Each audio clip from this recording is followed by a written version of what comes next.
সংবাদ সম্মেলনে বক্তব্য রাখছেন উপদেষ্টা আসিফ মাহমুদ সজীব ভূঁইয়া। আমরা সরাসরি যুক্ত হচ্ছি সেখানে। কিচেন মার্কেট তৈরি করা হয়েছে 10টি, পৌর সুপার মার্কেট তৈরি করা হয়েছে 10টি, পানির মিটার সংযোগ দেওয়া হয়েছে 25,800টি, পার্ক পাবলিক প্লেস নির্মাণ করা হয়েছে 10টি, কমিউনিটি সেন্টার নির্মাণ করা হয়েছে 10টি, পাবলিক টয়লেট নির্মাণ করা হয়েছে 2004টি, খাল উন্নয়ন করা হয়েছে 7.41 কিলোমিটার, বর্জ্য নিষ্কাশন লাইন তৈরি করা হয়েছে 1998 কিলোমিটার, বিতরণ পাইপলাইন তৈরি করা হয়েছে 81,094 কিলোমিটার, পানি সরবরাহ এবং বাড়ি সংযোগ দেওয়া হয়েছে 5,25,000। এটা কি হ্যাঁ। ভূমি অধিগ্রহণ করা হয়েছে 74 একর, পয়ঃবর্জ্য সংক্রান্ত বাড়ি সংযোগ দেওয়া হয়েছে 22,100টি, গ্রামীণ পাইপড ওয়াটার সাপ্লাই স্থাপন করা হয়েছে 53টি, সারফেস ওয়াটার ট্রিটমেন্ট প্ল্যান্ট স্থাপন করা হয়েছে 1টি, স্যানিটেশন সুবিধা এবং ল্যাট্রিন স্থাপন করা হয়েছে 2,76,285টি, ডিস্ট্রিক্ট মিটার এরিয়া স্থাপন করা হয়েছে 61টি, কূপ নির্মাণ করা হয়েছে 75টি, নর্দমা নির্মাণ এবং ফুটপাত উন্নয়ন করা হয়েছে 6.32 কিলোমিটার, খাদ্য বিতরণ কেন্দ্র স্থাপন করা হয়েছে 3টি। এই ডেটাগুলো আপনারা চাইলে পরবর্তীতে মন্ত্রণালয় থেকে কালেক্ট করে নিতে পারেন।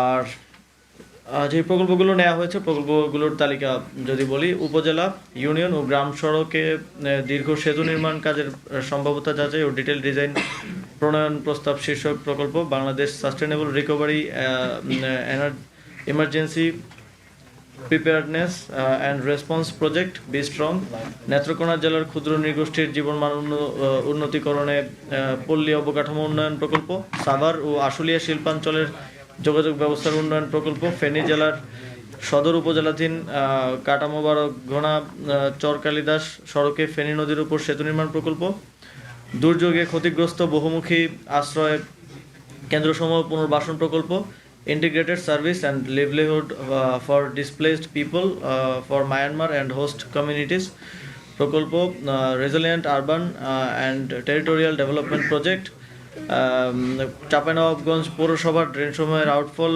এর অবস্থান পরিবর্তনের মাধ্যমে পৌরসভার ড্রেনেজ ব্যবস্থার উন্নয়ন কাজের সম্ভাব্যতা যাচাই ও detail design, urban climate resilient infrastructure, Barguna জেলার 2টি পৌরসভার অবকাঠামো উন্নয়ন প্রকল্প, সাতক্ষীরা জেলার গ্রামীণ অবকাঠামো উন্নয়ন প্রকল্প, মানিকগঞ্জ জেলার গুরুত্বপূর্ণ গ্রামীণ অবকাঠামো উন্নয়ন প্রকল্প, চট্টগ্রাম পয় নিষ্কাশন ব্যবস্থা উন্নয়ন প্রকল্প, চট্টগ্রাম মহানগরীর কালুরঘাট এলাকায় পয় শোধনাগার নির্মাণের জন্য ভূমি অধিগ্রহণ প্রকল্প, চট্টগ্রাম পানি সরবরাহ উন্নয়ন প্রকল্প, চট্টগ্রাম মহানগরীর উত্তর কাটলি ক্যাচমেন্ট স্যানিটেশন, বাস্তুচ্যুত রোহিঙ্গা জনগোষ্ঠী এবং স্থানীয় সমাজের সমন্বিত সেবা ও জীবন জীবিকা উন্নয়ন প্রকল্প, গ্রামীণ স্যানিটেশন প্রকল্প, খুলনা পানি সরবরাহ প্রকল্প ফেজ 2, ঢাকা উত্তর সিটি কর্পোরেশনের আওতায় 43 নং ওয়ার্ডের 300 ফুট পূর্বাচল সড়ক সংলগ্ন তলনা এলাকায় অবকাঠামো উন্নয়ন প্রকল্প, strengthening institutions for climate change adapted water resource management in Dhaka project, Narayanganj green and resilient urban development project. আর দায়িত্ব গ্রহণের পর থেকে আমাদের এছাড়াও আমাদের অনুমোদনের অপেক্ষাধীন আরও প্রকল্প আছে 21টি, যেগুলো আমাদের এখান থেকে প্রসেস করে আমরা পরিকল্পনা মন্ত্রণালয় কিংবা অর্থ মন্ত্রণালয়ের মাধ্যমে প্রক্রিয়াধীন হচ্ছে এখন। এগুলো ওইভাবে উল্লেখ না করি, 3 নম্বরে চলে যাই। হ্যাঁ, 3 নম্বর।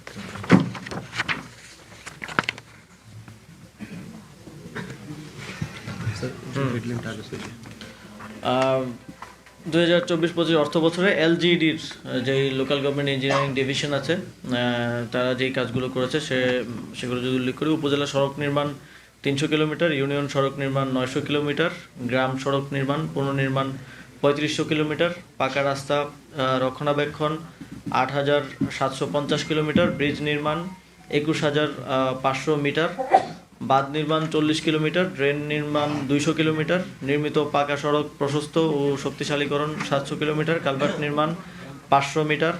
এছাড়াও 110টি গ্রোথ সেন্টার ও হাটবাজার, 55টি সাইক্লোন শেল্টার নির্মাণ, 35টি উপজেলা পরিষদ কমপ্লেক্স নির্মাণ অথবা সম্প্রসারণ, 1515টি সামাজিক অবকাঠামো নির্মাণ, 120 কিলোমিটার বৃক্ষরোপণ সহ আরও নানা ধরনের গ্রামীণ ও আঞ্চলিক অবকাঠামো উন্নয়ন কার্যক্রম বাস্তবায়ন করেছে। এছাড়াও জনস্বাস্থ্য প্রকৌশল অধিদপ্তর পল্লী ও পৌর এলাকার বিভিন্ন ধরনের পানির উৎস স্থাপন করেছে 81,988টি। পল্লী এলাকার রেইন ওয়াটার হারভেস্টিং সিস্টেম স্থাপন করেছে 50,532টি। গ্রামীণ এলাকায় আয়রন রিমুভাল প্লান্ট ও রিভার্স অসমোসিস প্লান্ট নির্মাণ করেছে 15,114টি। পৌর এলাকার ড্রেন নির্মাণ করেছে 28.15 কিলোমিটার। পল্লী ও পৌর এলাকায় উন্নত স্যানিটারি ল্যাট্রিন স্থাপন করেছে 1,27,175টি। পল্লী ও পৌর এলাকার কমিউনিটি পাবলিক ল্যাট্রিন স্থাপন করেছে 198টি। পাইপলাইন স্থাপন করেছে 121 কিলোমিটার। গ্রামীণ কমিউনিটি ভিত্তিক পাইপ ওয়াটার সিস্টেম স্থাপন করা হয়েছে 2,185টি সহ আরও অন্যান্য জনস্বাস্থ্য বিষয়ক কার্যক্রম। এছাড়াও স্থানীয় সরকার ইনস্টিটিউট, NILG, রেজিস্ট্রার জেনারেলের কার্যালয়, জন্ম ও মৃত্যু নিবন্ধন, 4টি ওয়াসা, 12টি সিটি কর্পোরেশন, 331টি পৌরসভা, 61টি জেলা পরিষদ, 495টি উপজেলা এবং 4,500-এরও বেশি ইউনিয়ন পরিষদের মাধ্যমে নানা ধরনের সেবা চালু রাখা হয়েছে। 2024-25 অর্থ বছরে জাতীয় স্থানীয় সরকার ইনস্টিটিউট কর্তৃক মোট 302টি কোর্সের মাধ্যমে মোট 9,368 জন জনপ্রতিনিধি ও কর্মকর্তা-কর্মচারীকে প্রশিক্ষণ দেওয়া হয়েছে। এছাড়াও অন্তত নতুন 6টি কোর্স চালু করা হয়েছে। ব্যয় সাশ্রয়, আমরা বিভিন্ন প্রকল্পে আপনারা জানেন যে অতিরিক্ত ব্যয় ধরা হতো। আমরা পলিসিগতভাবে 31টি প্রকল্প থেকে মোট 2,602 কোটি টাকার ব্যয় সাশ্রয় করা হয়েছে প্রকল্পের ডিপিপি সংশোধনের মাধ্যমে। এছাড়াও ব্যাটারি চালিত রিকশার ডিজাইন অনুমোদন ও প্রশিক্ষণ শেষে পাইলট আকারে ঢাকা উত্তর সিটি কর্পোরেশনের 4টি এলাকায় আমরা পাইলটিং করতে চাচ্ছি, যেই ঢাকা শহরের যেই অন্যতম একটা সমস্যা ব্যাটারি চালিত রিকশার, সেটার সমাধানের যে উদ্যোগ আপনারা জানেন আমরা নিয়েছিলাম, তারই অংশ হিসেবে পাইলটিংয়ের প্রোগ্রাম আগামী 24 ডিসেম্বর থেকে শুরু হতে যাচ্ছে। ইতিমধ্যে আমরা 23,828 জন রিকশা চালককে প্রশিক্ষণ প্রদান করেছি। গাইবান্ধায় তিস্তা নদীর উপর 1490 মিটার দীর্ঘ মাওলানা ভাসানী সেতুর কাজ সমাপ্তকরণ এবং উদ্বোধন করা হয়েছে। Urban primary health care services delivery project দ্বিতীয় পর্যায়ে শিশু প্রকল্পের আওতায় 3টি নগর মাতৃসদন ও 8টি নগর স্বাস্থ্য কেন্দ্র ভবনের উদ্বোধন করা হয়েছে। দেশের সবচেয়ে অবহেলিত ও ঝুঁকিপূর্ণ 10টি উপজেলায় গুরুত্বপূর্ণ পল্লী অবকাঠামো উন্নয়নে 1,050 কোটি টাকার প্রকল্প নেওয়া হয়েছে। স্থানীয় সরকার নির্বাচনে আপনারা জানেন যে সংস্কার কমিশনের সুপারিশের ভিত্তিতে আমরা অত্যন্ত দ্রুত সময়ের মধ্যে লোকাল গভর্নমেন্ট ইলেকশনের দলীয় প্রতীক বাতিল করা হয়েছে। স্থানীয় সরকার সংস্কার কমিশনের সুপারিশের আলোকে স্থানীয় সরকার ও ইউনিয়ন পরিষদ, উপজেলা পরিষদ, জেলা পরিষদ, পৌরসভা ও সিটি কর্পোরেশন সবগুলো ভিন্ন ভিন্ন 5টা আইন আছে আপনারা জানেন, সেগুলো একসাথে করে একটা অধ্যাদেশ প্রণয়নের কার্যক্রম চলছিল, সেটা প্রায় শেষ পর্যায়ে আছে। অ্যান্টিব্যাকটেরিয়াল অ্যাডিটিভ যুক্ত সেরা ওয়াটার ট্যাঙ্ক বিশুদ্ধ পানিতে ব্যাকটেরিয়া জন্মাতে দেয় না। আঞ্চলিক বৈষম্য দূরীকরণের প্রকল্প পর্যালোচনা এবং বাজেটে সমতা আনয়নের জন্য এটা আমরা আমাদের পলিসি হিসেবে নিয়েছিলাম এবং এই উদ্যোগের অংশ হিসেবে আমরা প্রথমত 10টি উপজেলায় ইন্ডেক্সের দিক থেকে একদম লিস্ট ডেভেলপড 10টা উপজেলার একটা প্রকল্প হাতে নিয়েছি। এছাড়া আমাদের পরিকল্পনার মধ্যে স্বল্পোন্নত 10টি জেলা, যেটা আমাদের ইন্ডেক্স অনুযায়ী আসে, সেই 10টি জেলা প্রত্যেকটি জেলার জন্য ভিন্ন ভিন্ন প্রকল্প হাতে নেওয়ার উদ্যোগ গ্রহণ করেছে লোকাল গভর্নমেন্ট ইঞ্জিনিয়ারিং ডিভিশন। সেটাও অতি দ্রুতই আপনারা সেটার বাস্তবায়ন দেখতে পাবেন। ইমেলের মাধ্যমে আমরা অভিযোগ গ্রহণ প্রক্রিয়া চালু করেছি। আমাদের মন্ত্রণালয়ের যে কোনো বিষয়ে নাগরিকদের যে কোনো অভিযোগ গ্রহণের জন্য আমরা একটা ইমেল পরিষেবা চালু করেছিলাম। ঢাকায় স্মার্ট পরিবেশ ও পথচারী বান্ধব পুলিশ বক্স স্থাপন করা হয়েছে। টিএসসির সৌন্দর্য বর্ধন প্রকল্প গ্রহণ করা হয়েছে। সোহরাওয়ার্দী উদ্যান নিরাপদ ও স্বস্তিদায়ক স্থানে রূপান্তর করতে বিশেষ উদ্যোগ গ্রহণ করা হয়েছে। প্রতিষ্ঠান, সড়ক, সেতু, বিভিন্ন প্রকল্প সহ 147টি স্থাপনা ও প্রকল্পের নাম পরিবর্তন করা হয়েছে। সর্বশেষ সংযোজন আপনারা দেখেছেন যে আমরা গুলশান ডিপ্লোম্যাটিক জোনের একটা সড়কের নাম আমাদের সীমান্তের শহীদ ফেলানীর নামে নামকরণ করেছি। 2024-25 অর্থ বছরে মোট 27টি প্রকল্প সমাপ্ত হয়েছে। আমাদের স্থানীয় সরকার বিভাগের বার্ষিক উন্নয়ন কর্মসূচি বাস্তবায়ন অগ্রগতি হচ্ছে 86.44%। এবার যদি নিয়োগে আসি, স্থানীয় সরকার বিভাগ স্থানীয় সরকার বিভাগ 211টি পদে নিয়োগ সম্পন্ন করেছে এবং 3,440টি পদে নিয়োগের সার্কুলার হয়ে এখনও নিয়োগ প্রক্রিয়া চলমান আছে। পল্লী উন্নয়ন সমবায় বিভাগে আমরা 1729 জনের নিয়োগ সম্পন্ন করা হয়েছে এবং 1121টি পদে নিয়োগের প্রক্রিয়া চলমান আছে। উল্লেখ্য যে আমাদের স্থানীয় সরকার পল্লী উন্নয়ন সমবায় মন্ত্রণালয় বিগত অন্তর্বর্তীকালীন সরকার দায়িত্ব গ্রহণ করার পর সর্বোচ্চ নিয়োগকারী মন্ত্রণালয় হচ্ছে স্বরাষ্ট্র মন্ত্রণালয়, তারপর আমরা দ্বিতীয় সর্বোচ্চ অবস্থানে আছে। আমরা কিছু বিশেষ উদ্যোগ গ্রহণ করেছি। আপনারা দেখেছেন যে আমরা এবার আমাদের সুলতানি আমলের যে ঐতিহ্য এই অঞ্চলের, সেই ঐতিহ্য অনুযায়ী এবার ঈদ মিছিল আয়োজন করেছিলাম ঢাকার মানুষজনের জন্য। সামনের দিনও এগুলো আরও বড় পরিসরে সারা দেশে আয়োজন করার ব্যাপারে আমরা সিদ্ধান্ত নিয়েছি। আবরার ফাহাদের স্মরণে পলাশীর মোড়ে আগ্রাসন বিরোধী 8 স্তম্ভ স্থাপন করা হয়েছে, নির্মাণ করা হয়েছে। শিক্ষার হারে পিছিয়ে থাকা 11টি জেলার 44টি উপজেলায় লাইব্রেরি স্থাপন করা হয়েছে। আপনারা জানেন যে আমরা অতি অল্প সময়ের মধ্যে কাজ সম্পন্ন করেছি লাইব্রেরিগুলোর। প্রতিটিতে 53 লক্ষ করে মোট 23 কোটি টাকা খরচ করা হয়েছে। 2023 সালের শাপলা চত্বর হত্যাকাণ্ডে শহীদ 58 জন এবং 2021 সালের মোদি বিরোধী আন্দোলনের শহীদ 19 জন, মোট 77 শহীদ পরিবারকে 10 লক্ষ টাকা করে মোট 7 কোটি 70 লাখ টাকা অনুদান প্রদান করা হয়েছে। আপনারা জানেন যে এই দুটি আন্দোলনই আমাদের যেই জুলাই গণঅভ্যুত্থান এর পূর্ববর্তী যেই গণতান্ত্রিক আন্দোলনের যেই ধারাবাহিকতা, তার অন্যতম গুরুত্বপূর্ণ অংশ। সেই জায়গা থেকে সেই সময়কার শহীদদেরকে স্বীকৃতি দেওয়া এবং একই সাথে তাদের পরিবারকে আর্থিক সহযোগিতা করা, যেটা বিগত 12 বছর হয়নি, সেটা আমরা করার চেষ্টা করেছি।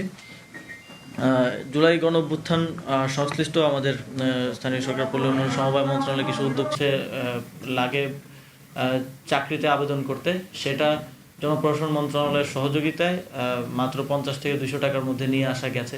এছাড়াও এরকম আরও উল্লেখযোগ্য আরও অনেক উদ্যোগ, অনেক কাজ বিভিন্ন মন্ত্রণালয়ের মাধ্যমে আমরা বাস্তবায়ন করার চেষ্টা করেছি, যেটা বিশেষ করে জুলাই গণঅভ্যুত্থানে যে তরুণরা নেমে এসেছিল, জীবন দিয়েছিল, তাদের জন্য তাদের উপকারে আসে। এবং আপনারা দেখেছেন যে আমরা স্থানীয় সরকার পল্লী উন্নয়ন সমবায় মন্ত্রণালয়ে দ্বিতীয় সর্বোচ্চ নিয়োগকর্তা ছিল বিগত এই কিছু সময়ে। আপনারা দেখেছেন যে আমরা 1600 জনেরও বেশি অধিকের একটা নিয়োগ মাত্র 3-4 মাসে সম্পন্ন করেছি, যেগুলো সাধারণত প্রসেসে গেলে 1.5 থেকে 2 বছর লেগে যায়। তো গণঅভ্যুত্থানের মাধ্যমে দায়িত্ব গ্রহণ করার পর এটা আমাদের কমিটমেন্ট ছিল আমাদের জায়গা থেকে, হচ্ছে জুলাই গণঅভ্যুত্থানের স্পিরিট নিয়ে স্বচ্ছতা এবং জবাবদিহিতার সাথে কাজ করে যাওয়া। এবং আমি আমার দায়িত্বকালে সর্বোচ্চ সেটা করার চেষ্টা করেছি। কতটুকু পেরেছি কতটুকু পারিনি সেটা অবশ্যই দেশবাসীর বিবেচনার বিষয়। সেজন্যই আজকে সংবাদ সম্মেলনের মাধ্যমে যে আমাদের গৃহীত উদ্যোগগুলোর বিষয়ে সর্বশেষ আপডেট এবং কী কী বাস্তবায়ন করেছি সেটা আপনাদের মাধ্যমে সবাইকে জানানোর জন্য এই সংবাদ সম্মেলন। আজকের এই সংশ্লিষ্ট বিষয়ে কোনো প্রশ্ন থাকলে করতে পারেন। বুঝতে পারতেছেন আজকে তো সাংবাদিকদের কি জানতে চাই, আপনি এর মুহূর্তে বলেছিলেন যে আপনি নির্বাচন করবেন, তফসিলের আগে আপনি পদত্যাগ করবেন, আজকে সন্ধ্যা অথবা কালকে তফসিল ঘোরানো হবে। সেক্ষেত্রে আপনার জায়গাটা যদি পরিষ্কার করেন, আপনি নির্বাচন করবেন, কোথায় করবেন, কোন দল থেকে করবেন, আপনি ছাড়া মানে কখন পদত্যাগ করছেন, আর অন্য কোনো উপদেষ্টা করছেন কিনা আমি নির্বাচন করব, এটা স্পষ্টভাবেই বলা যায়, কিন্তু কোথায় করব, কোন দল থেকে করব সেটা পরবর্তী ডিসকাশন। আমরা এখন একটা পর্যায়ে আছি, পরের পর্যায়ে সেটা সবার সামনে আসবে। আর অন্য যে বিষয়ে প্রশ্ন করলেন সে বিষয়ে আমার কোনো কিছু বলার ইখতিয়ার নেই, সেটা আমাদের মাননীয় প্রধান উপদেষ্টার কার্যালয় থেকে আপনাদেরকে যথাসময়ে জানিয়ে দেওয়া হবে।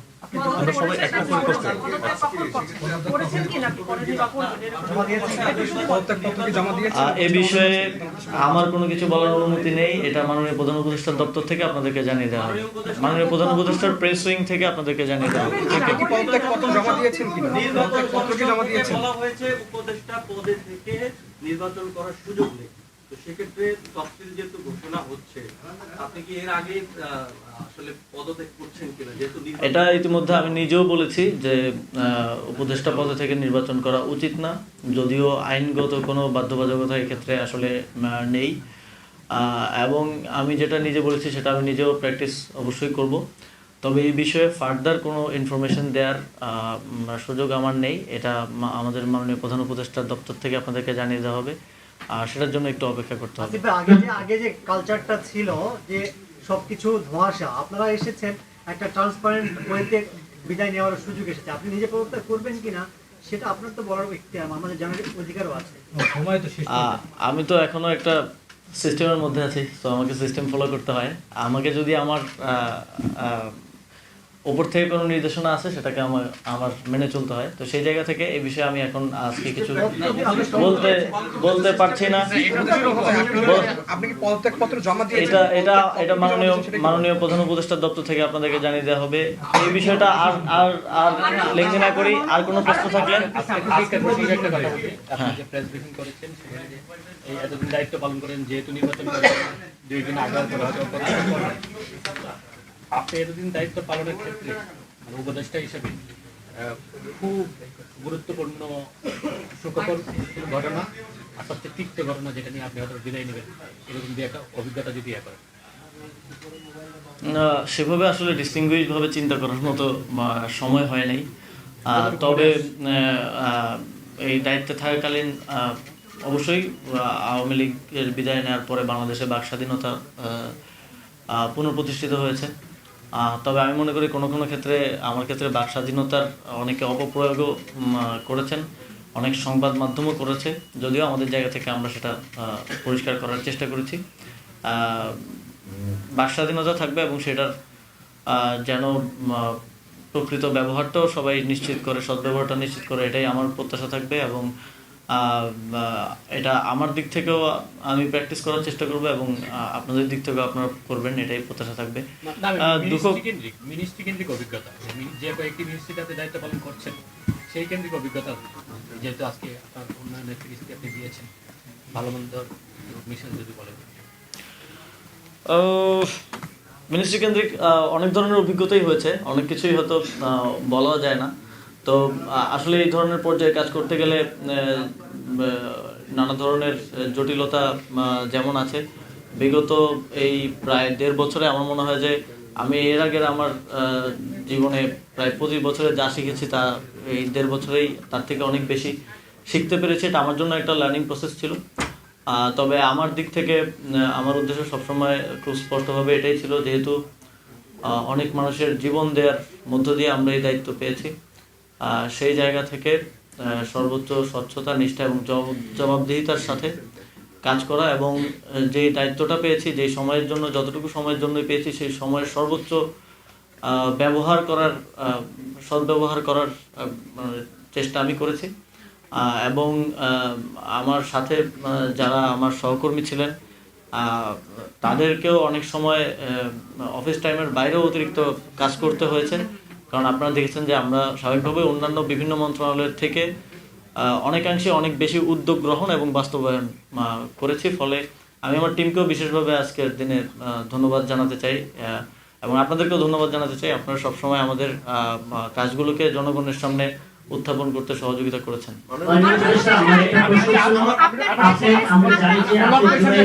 ধারণ করে একটু দল গঠন করা হয়েছে এনসিপি। দল গঠন করার আগে যখন জুলাই আন্দোলনে আপনারা সবাই একসাথে ছিলেন, আপনি পদত্যাগ করবেন আজকে না হয় কাল, সেটা আমরা হয়তো জানবো। আপনি আজকে নির্বাচনের ঘোষণা দিয়েছেন, এই যে যাদের সাথে আপনি একসাথে আন্দোলনে ছিলেন, স্বৈরাচার বিদায় করেছেন, আপনি পদত্যাগ করে কি ওই দলের সাথে কি আপনি নির্বাচন করবেন অথবা অন্য কোনো দলের সাথে ভয় করবেন? এই বিষয়টা আসলে তো ভরসা রাখার প্রয়োজন কেন মনে করছেন? অথবা আপনি এনসিপির সাথে নির্বাচন করবেন, সেটা ঘোষণাতে মানে বিষয়টা স্পষ্ট করবেন কিনা? ধোঁয়াশা রাখছি না, এ বিষয়ে আসলে সত্যিকার অর্থেই কোনো সিদ্ধান্ত হয়নি এখনো। আর এ বিষয়ে যদি চূড়ান্ত সিদ্ধান্ত হয় তাহলে আপনারা সবাই জানতে পারবেন। এবং যেই দলের কথা বললেন, অবশ্যই যারা গণঅভ্যুত্থানে আমার সহযোদ্ধা ছিলেন তারাই সেই দলটা করেছে। তবে আমি আরও অনেক আগেই বলেছি যে এটা ধরে নেওয়া ঠিক হবে না যে আমি সেই দলেই